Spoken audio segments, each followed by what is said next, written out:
Coming up on Market to Market. Promises kept, but what's in the details?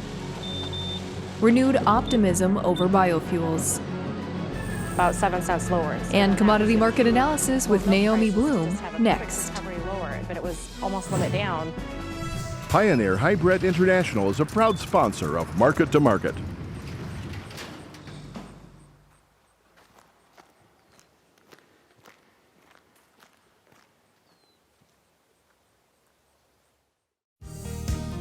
Tomorrow.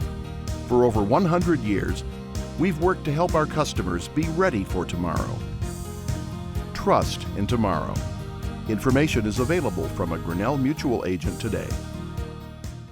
Sukkot Manufacturing Company, providing equipment and buildings to store and condition grain to help farmers adjust to market swings.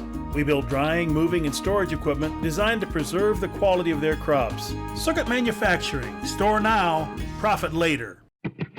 AccuSteel, offering fabric-covered buildings specifically designed for the cattle industry since 2001. The next generation of cattle buildings. Information at accusteel.com. This is the Friday, January 17 edition of Market to Market, the weekly journal of rural America. Hello, I'm Delaney Howell. 2 trade deals were sealed this week. Thursday saw the USMCA agreement make it over the last political hurdle after receiving assurances on environmental protection and labor safety. The day before, in the shadow of impeachment, President Trump and Vice Premier Liu signed a historic trade pact between the world's leading economic superpowers. The peace treaty of sorts addresses a laundry list of concerns, including a battle over intellectual property rights. Agricultural lobby groups in the U.S. largely applauded both efforts. Peter Tubbs has our coverage. After nearly 2 years of posturing and ever-increasing tariffs, the United States and China signed Phase 1 of a trade deal. This is something that's going to be so special, however, to our manufacturers, our farmers, our bankers, our service people. Nobody's ever seen anything like it. This is the biggest deal there is anywhere in the world by far, and that's good. We're doing another big one next week, but this is the biggest deal anybody's ever seen. The trade pact puts a pause on the boiling struggle of issues between the two countries. Some of the duties placed on Chinese imports over the last 18 months are expected to be lowered, but 2/3 of those imports from the Asian nation remain under tariff. Most Chinese tariffs on American exports also remain in place, including those related to agricultural products. This is a mutually beneficial and win-win agreement. It will bring about stable economic growth, promote world peace and prosperity, and is in the interest of the producers, consumers, and investors in both countries. Experts on Chinese trade believe that many structural issues that were part of the negotiations, such as Chinese subsidies for certain segments of the economy, remain unaddressed. So let me say to you that what we have, a kind of a shotgun behind the door, is we haven't taken all the tariffs off. We've taken some tariffs off because of this Phase 1, but we're keeping tariffs on to get more negotiation. But also, if they aren't living up to it, we can impose tariffs. The agreement requires China to purchase $40 billion in American agricultural goods in each of the next 2 years, but analysts are concerned the terms allow too much leeway and lack an enforcement mechanism. While American tariffs have reduced the import of Chinese goods by an estimated $150 billion a year, American consumers and importers have paid $40 billion in fees since the trade war began in July of 2018. Exports to the United States now represent roughly 4% of the Chinese economy. The deal includes language to improve market access for meats and seafood and promises to streamline the certification process of agricultural biotechnology. But new language also allows each country to leave the deal with only a 60-day notice if disputes are unresolved.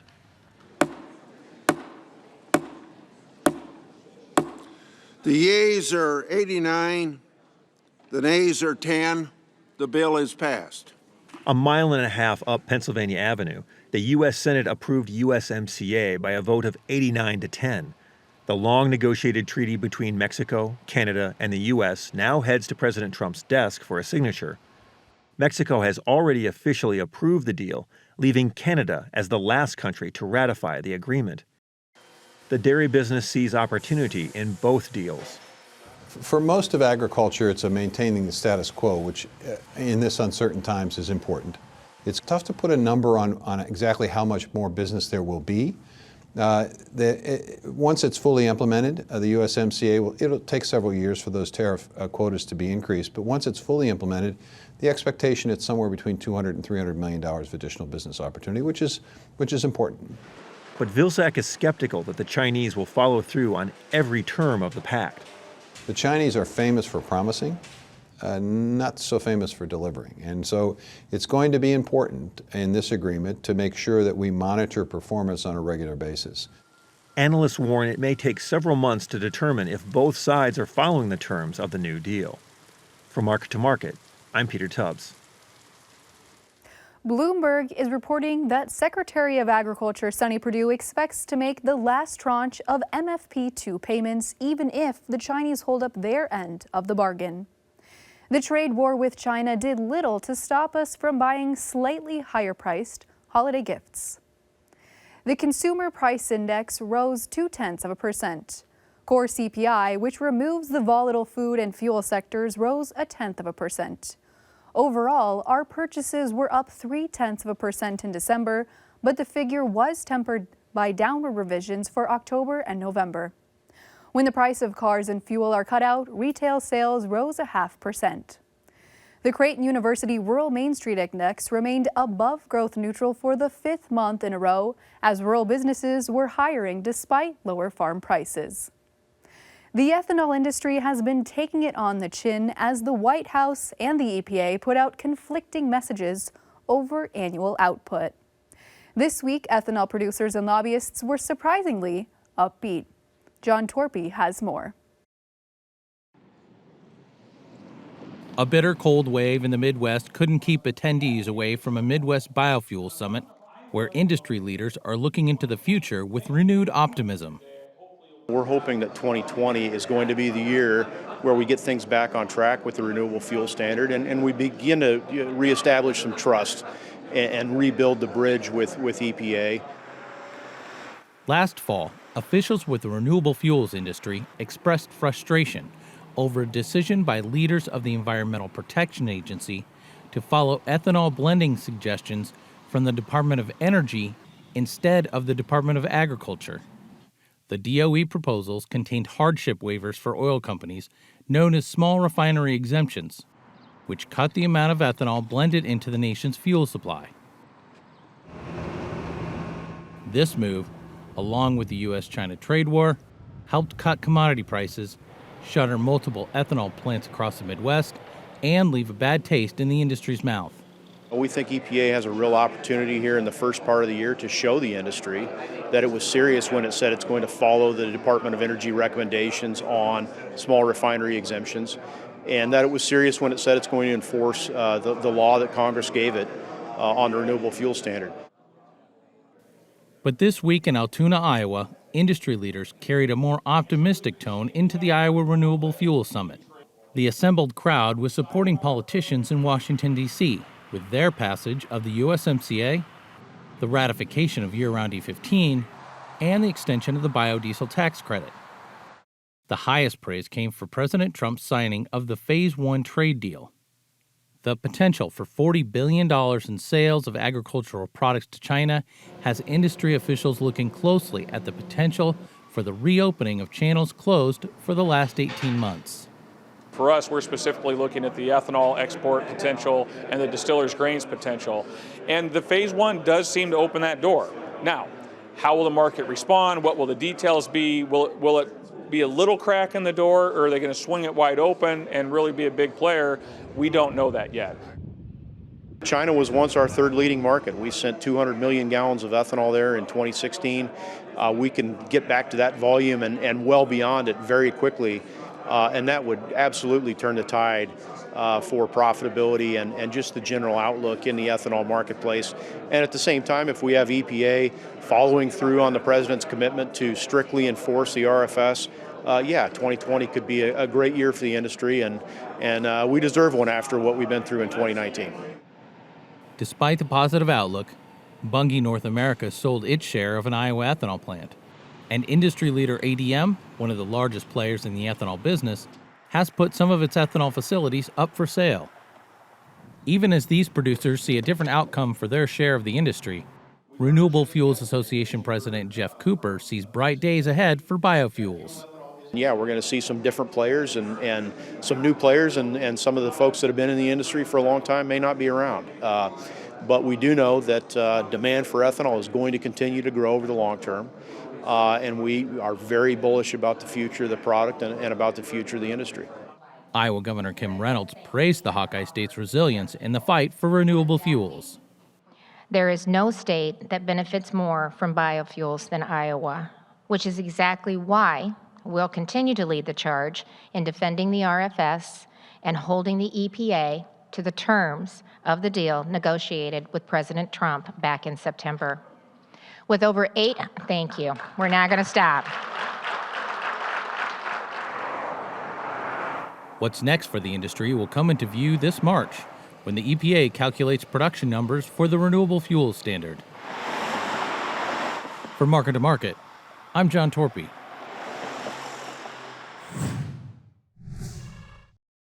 Next, the Market to Market Report. Buy the rumor, sell the fact gave way to concerns that China has some wiggle room in their $40 billion part of the deal. For the week, March wheat gained 6 cents. The nearby corn contract battled back from early week losses to gain 4 cents. The March soybean contract lost 16 cents, largely on skepticism over the Phase 1 deal. After closer examination, language in the agreement revealed China only needs to buy grain from the U.S. if the price is in their best interest. March meal lost $2.90 per ton. Cotton ended a 7-week rally as the March contract lost a penny per hundredweight. Over in the dairy parlor, February Class 3 milk futures rose 50 cents. The livestock sector was mixed, again, as February cattle shed $1.08, March feeders cut $2.45, and the February lean hog contract put on 43 cents. In the currency markets, the U.S. dollar index was up 30 ticks. February crude oil dropped 48 cents per barrel. COMEX gold added 70 cents per ounce, and the Goldman Sachs commodity index dropped more than 4 points to finish at 426.55. Joining us now to offer insight on these and other trends is regular market analyst Naomi Blohm. Naomi, welcome back. We certainly have a lot of things to talk about this week. We sure do. Thanks for having me. Naomi, I want to kick things off here by asking, because we got a lot of social media questions around the sentiment of why did we not react positively after this U.S.-Chinese trade deal was signed when we've been putting so much emphasis on it for so long? Yeah, it was absolutely great news that the deal was signed. It's wonderful news of the amount of potential business that we're going to be receiving. But what the deal did not spell out and what the trade wanted to see is how much and when is it going to be happening? And we didn't see that for any commodity specifically. So therefore, the market said not good enough and prices fell lower. We were up near resistance levels for corn, beans, and wheat. Then everything fell down to support levels until finally gaining back some ground on Friday's trade. And it really doesn't seem like we're going to see the amount of agricultural products that they're going to purchase. It still is in question. It's a substantial increase, and it would have to be every single facet of agriculture that can have an increase in demand. Now, if those things could actually happen, wonderful, absolutely amazing for U.S. agriculture. But in the short term, it feels like it's the same old broken record that we've been hearing for a good year. And March wheat has been doing pretty strong. It pulled back this week, as you mentioned there, but overall, they're up near that key resistance. They broke through 570. What is your new upside target? We are still up near the recent highs, that 575 area with that March contract, and it is going to be a stare down as far as which way price goes. We need some additional friendly news to get that market through resistance. The funds are holding on to their long positions. Open interest continues to grow, so that suggests that the buyers want to be there, but we need to see increased demand show up on weekly export sales. We would also need to see further confirmation of global production falling. And we're starting to see that. The French planting acres are going to be down 10%. Of course, the crop in Australia continues to get smaller. Our crop here in the United States is going to be the smallest ever pretty much in history. And now there's concern that Russia all of a sudden said they might actually reduce some of their exports. They're considering this. And so that's really interesting when global ending stocks of wheat are supposed to be at their largest ever, but yet all of these little things are happening around the world that makes you wonder what's really going on, and especially that the funds are digging in their heels and staying long. To me, that tells me that there's other things at play. Is Russia saying they might cut exports? Is that more of like a rumor type of thing or a way for them to mess with the markets, or do you actually think they would follow through in that? That's what we're trying to figure out, because the Russian production is supposed to be quite substantial. But they are having a warm winter, and so there would be concern of the crop having winter kill if winter actually shows up in earnest within Russia. So we're not sure, because that was definitely like a wild card out of nowhere, and we're all wondering why would they actually be doing that. But if they do, that would be great for the U.S. because that would be an increase potentially for our export market. Naomi, tell me what happened in the corn markets this week on Friday. Was it just a correction for the losses that we'd seen earlier in the week? Yeah, corn futures, after the trade deal was announced and we didn't see the DDG news or the ethanol news we were hoping for, prices fell down and they hit support levels on daily charts. Those support levels held, and I saw a rumor on Twitter that there was going to be, I think, like 2 cargoes that actually got purchased of corn that's going to go to China out the Pacific Northwest. So that's what the market chewed on, and that's the reason that we went back higher. We're at a short-term resistance area again on the chart. If the March contract can push a little higher yet, 406 is the next upside objective. That's the 200-day moving average on the daily charts. But if we don't have any confirmation of that news of a Chinese purchase, I would expect us to stay in a pretty simple trading range where 375 is support on the March and then 390 resistance. Yeah, and corn and soybeans both have been trading in some pretty small ranges here for quite some time. We placed so much sentiment on the U.S.-China trade deal, and now we have one, but nothing seems to happen.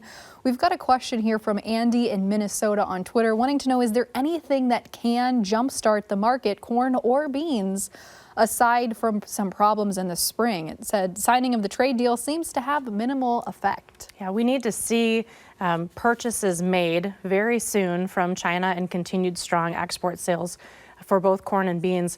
The other reality is that our cash market continues to tell us a very different story, and demand is strong for those markets, but also we are seeing, I think, that light test weight becoming an issue already because the basis is strong and it's January and the market's acting like it's summer and we're running out of crop.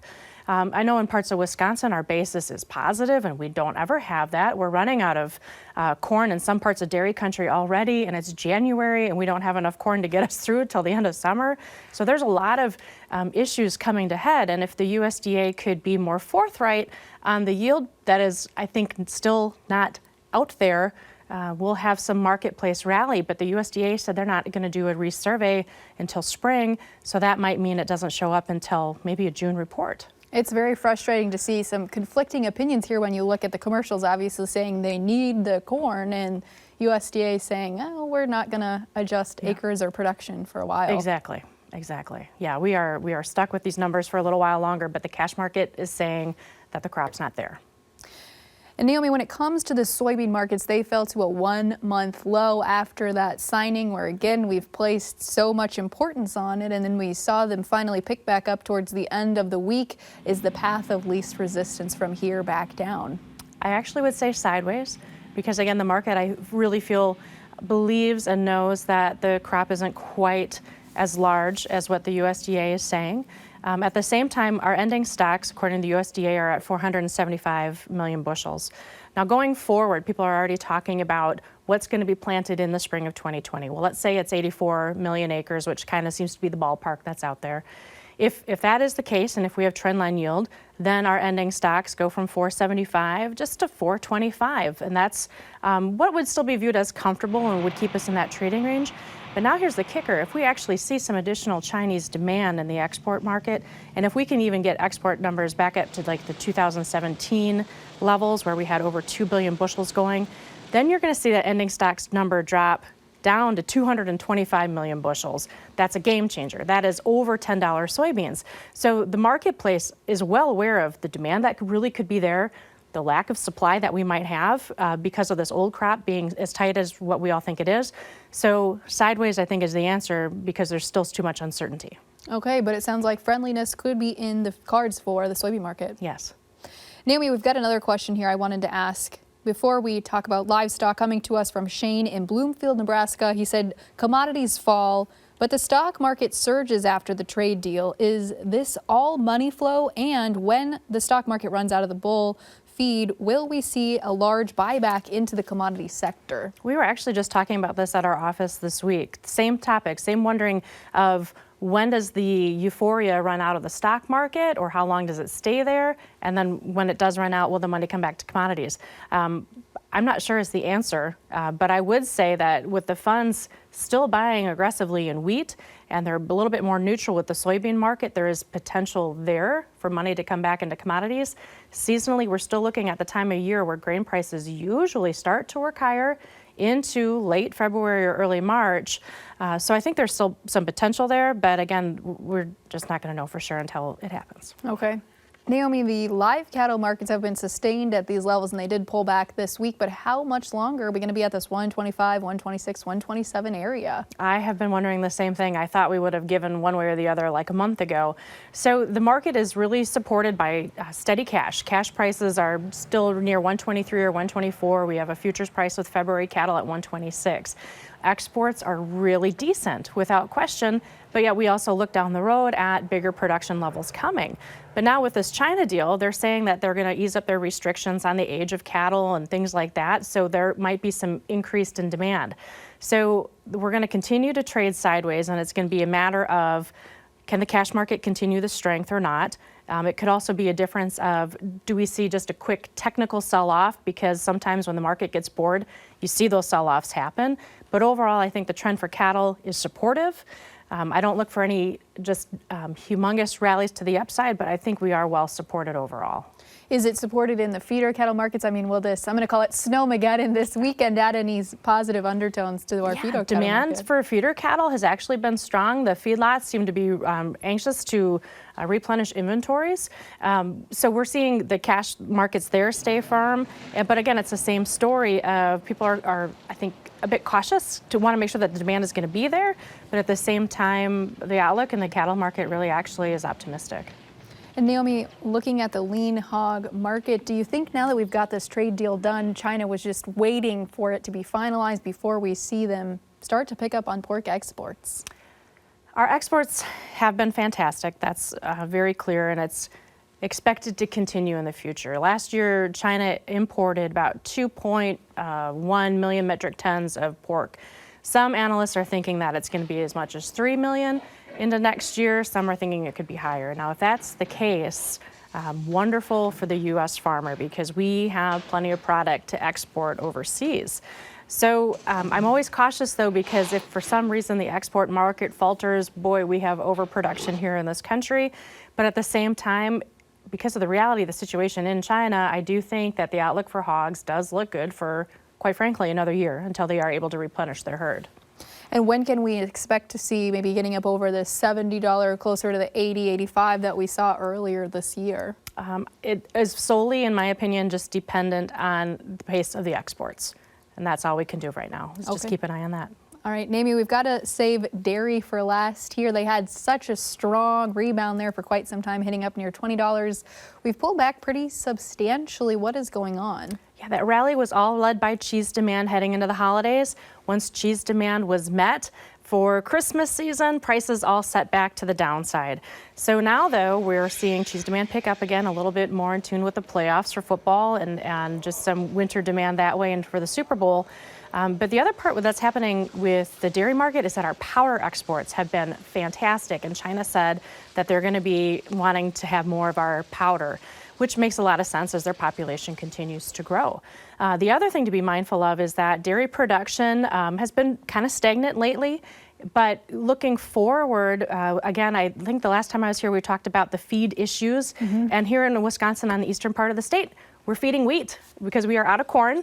And so that should keep milk production levels higher, but the problem is going to show up in milk fat. And so we're going to see lower levels of milk fat, and deferred contracts of milk actually made new highs this week. So the outlook for milk is still looking good. All right. Naomi Blohm, thank you so much. Always a pleasure. Thanks, Delaney. That wraps up the broadcast portion of Market to Market, but we will keep this conversation going on Market Plus, where we'll answer more of your questions. You can find it on our website at markettomarket.org. Subscribe to our YouTube channel and watch our extended interview with Tom Vilsack. Find us by searching Market to Market. Join us again next week when we'll look at a job retraining program that focuses on economic and personal development. So until then, thanks for watching and have a great week.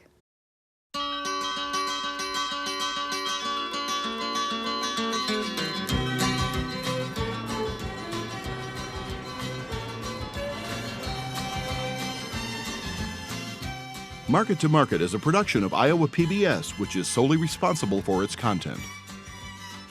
Pioneer Hybrid International is a proud sponsor of Market to Market.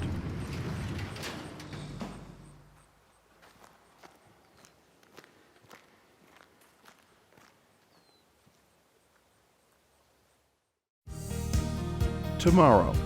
For over 100 years, we've worked to help our customers be ready for tomorrow. Trust in tomorrow. Information is available from a Grinnell Mutual agent today. Sukkot Manufacturing Company, providing equipment and buildings to store and condition grain to help farmers adjust to market swings.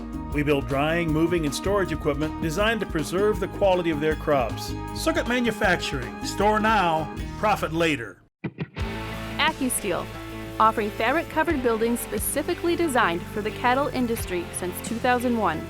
The next generation of cattle buildings. Information at accusteel.com.